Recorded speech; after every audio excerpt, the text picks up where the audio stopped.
Mieli pacientai, žmogus jaučiasi laimingas, kai gali daryti tai, ką išmano geriausiai, kai jo gebėjimai, žinios, patirtis reikalingi kitiems. Taip kuriasi stipri visuomenė, bendrystė ir tai savaime yra laimėjimas. Todėl mes, medikai, kaip ir kitų profesijų atstovai, džiaugiamės galėdami būti naudingi bei realizuoti save. Be abejo, į priekį veda ir pacientų įvertinimas, šypsenos, geri žodžiai ir linkėjimai. Jų tikrai sulaukiame nemažai. Tačiau čia prašom ir sustoti. Bandymai atsidėkoti dovanomis yra nesąžiningi, augina nepasitikėjimą ir atitolina mus visus nuo valstybės, kurioje gyventi gerą krypties.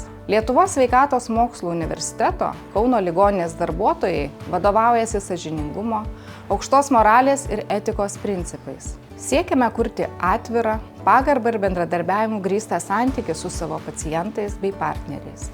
Todėl čia netoleruojame jokių korupcijos apraiškų. Dėkojame už pasitikėjimą mumis.